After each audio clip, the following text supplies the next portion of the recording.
Hey guys, so I'll be taking a look at the most watched race for 2021, and this is the 2021 Virginia gubernatorial election, in which the Democratic nominee Terry McAuliffe will be facing the Republican nominee Glenn Youngkin in just a couple of days. So in this video, I'll be taking a look at the latest polls that have been released, as well as the latest odds for both of these candidates, and making a final prediction at the end as to who I believe will win on November 2nd. So November 2nd is the date for 2021. It's a little bit earlier than normal, but that is when the 2021 general election will occur on Tuesday, November 2nd. So right now, the race is pretty close between both of these candidates, and this is, devastating for the Democratic Party. These are some of the worst numbers that they could have seen in this race, because right now, they're not even leading in this race. The state of Virginia in 2020, this was a state in which Joe Biden won by 10.1% on the presidential level. This is a Democratic state. The Republican Party has not won a statewide race in the state of Virginia in over a decade at this point. The last time they were able to win anything was in 2009. So this is definitely a big shock to Virginia Democrats that Glenn Youngkin is doing so well at plus 0.6 percentage points right now.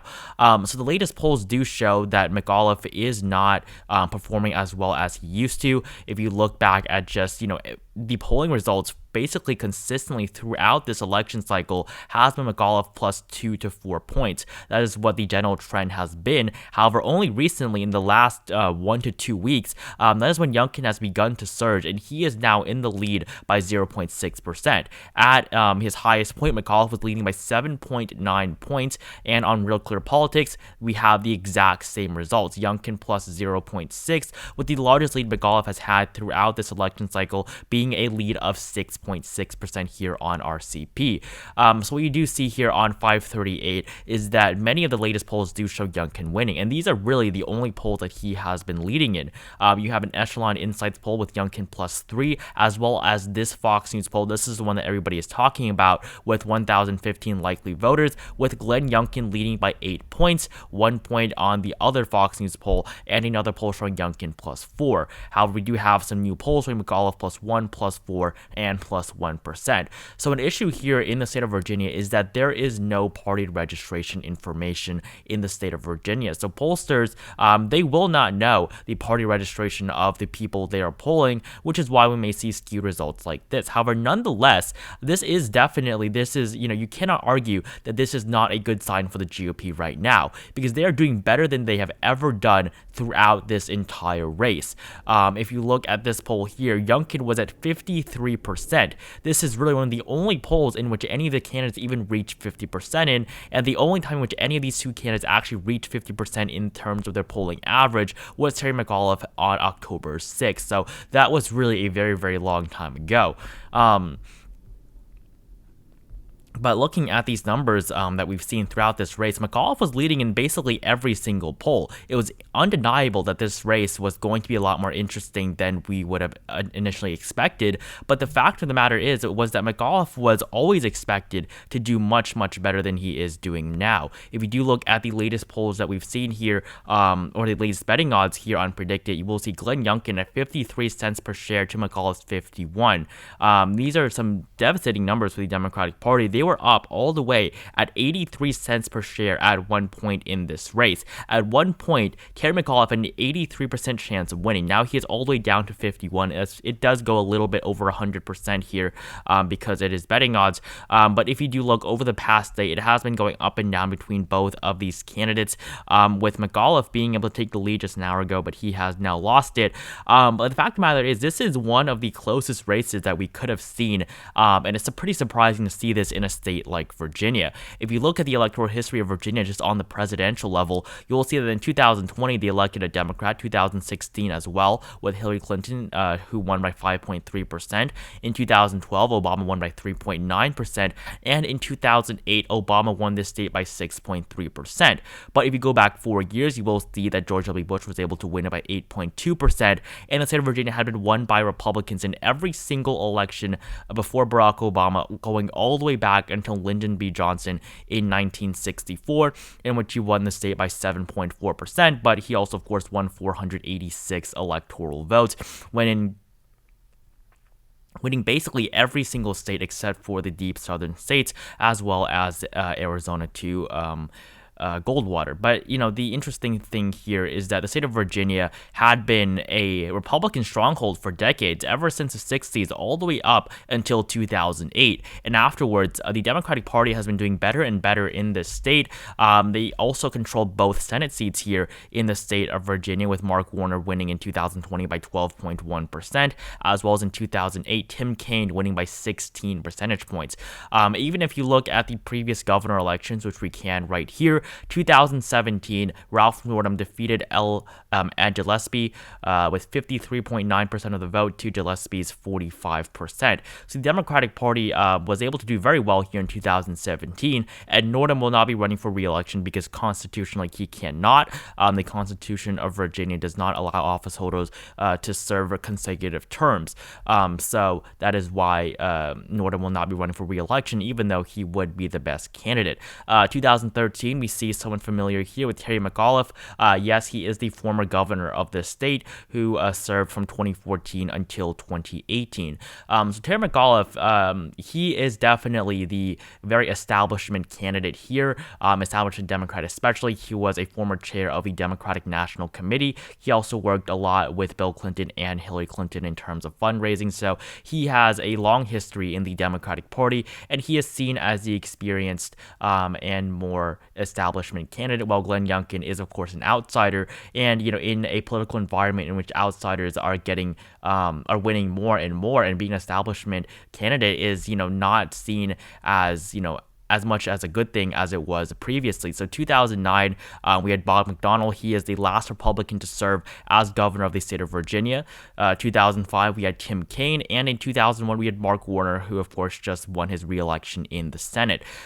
So, since the state does not allow consecutive terms to be held by governors. That's why we see basically a change every 4 years. But after Terry McAuliffe served his first term in 2018, he has decided to run again in 2021. This time against Glenn Youngkin, and I think that he has definitely met his match in this race. A race that he really is doing very, very terribly in. I cannot, stress just how terribly he is doing for a Democrat in a state like Virginia. I mean, if you look at the polls right now, he cannot even lead in the polls in terms of the polling average. I think that this should make Democrats very, very worried, especially if you look at the polling that we saw for his last race, and that was against Cuccinelli in 2013. So the polling average on RCP was McAuliffe would lead by 6%. So the polling expected McAuliffe to win this race by 6 percentage points. However, it turned out that he would only win this race by 2.5 percentage points in 2013. He only won 48% of the vote. He did win more than what his polling suggested, but Cuccinelli won 5% more, while McAuliffe won less than 2% more than what was expected of him. But the good news that we do have here, we do have some good news for McAuliffe, and that is that in 2018 or 2017, Ralph Northam actually exceeded his polling results by quite a bit. He was expected to win by 3.3% based on polling alone. However, he was able to win all the way up there at 8.9%. That was a margin that Ralph Northam had over Ed Gillespie in 2017. So according to the last election, Terry McAuliffe should overperform the polls by 6 percentage points. I don't think that is really going to happen, but I do think that these polling numbers may actually inflate Youngkin's numbers, which I think will be a problem for him. But I think that no matter what, Youngkin has, made a very good impression on the state. I think that he has definitely done a lot better than what I had initially expected, or anyone had initially expected, because at one point he was down by 7.9 percentage points. However, over the last couple of months, he's been able to make it all the way up until the point in which he is now leading in this race. Now, there are a couple of problems here, for the Democratic Party, and that is just the fact that Joe Biden right now is not very popular. He is at his lowest point ever in terms of his approval, and that has caused Terry McAuliffe to not really even mention Biden, who won the state by 10 percentage points. Typically, it would be very good to try to make yourself closer to the president if he's popular. But right now, that strategy I don't think would actually help McAuliffe, and his attacks on Trump really aren't working. The attacks on Trump don't really work as well when Trump is not in office, because things are not so great under Biden right now either, which is why attacking Trump really won't make too much of a difference, because many people could even want Trump back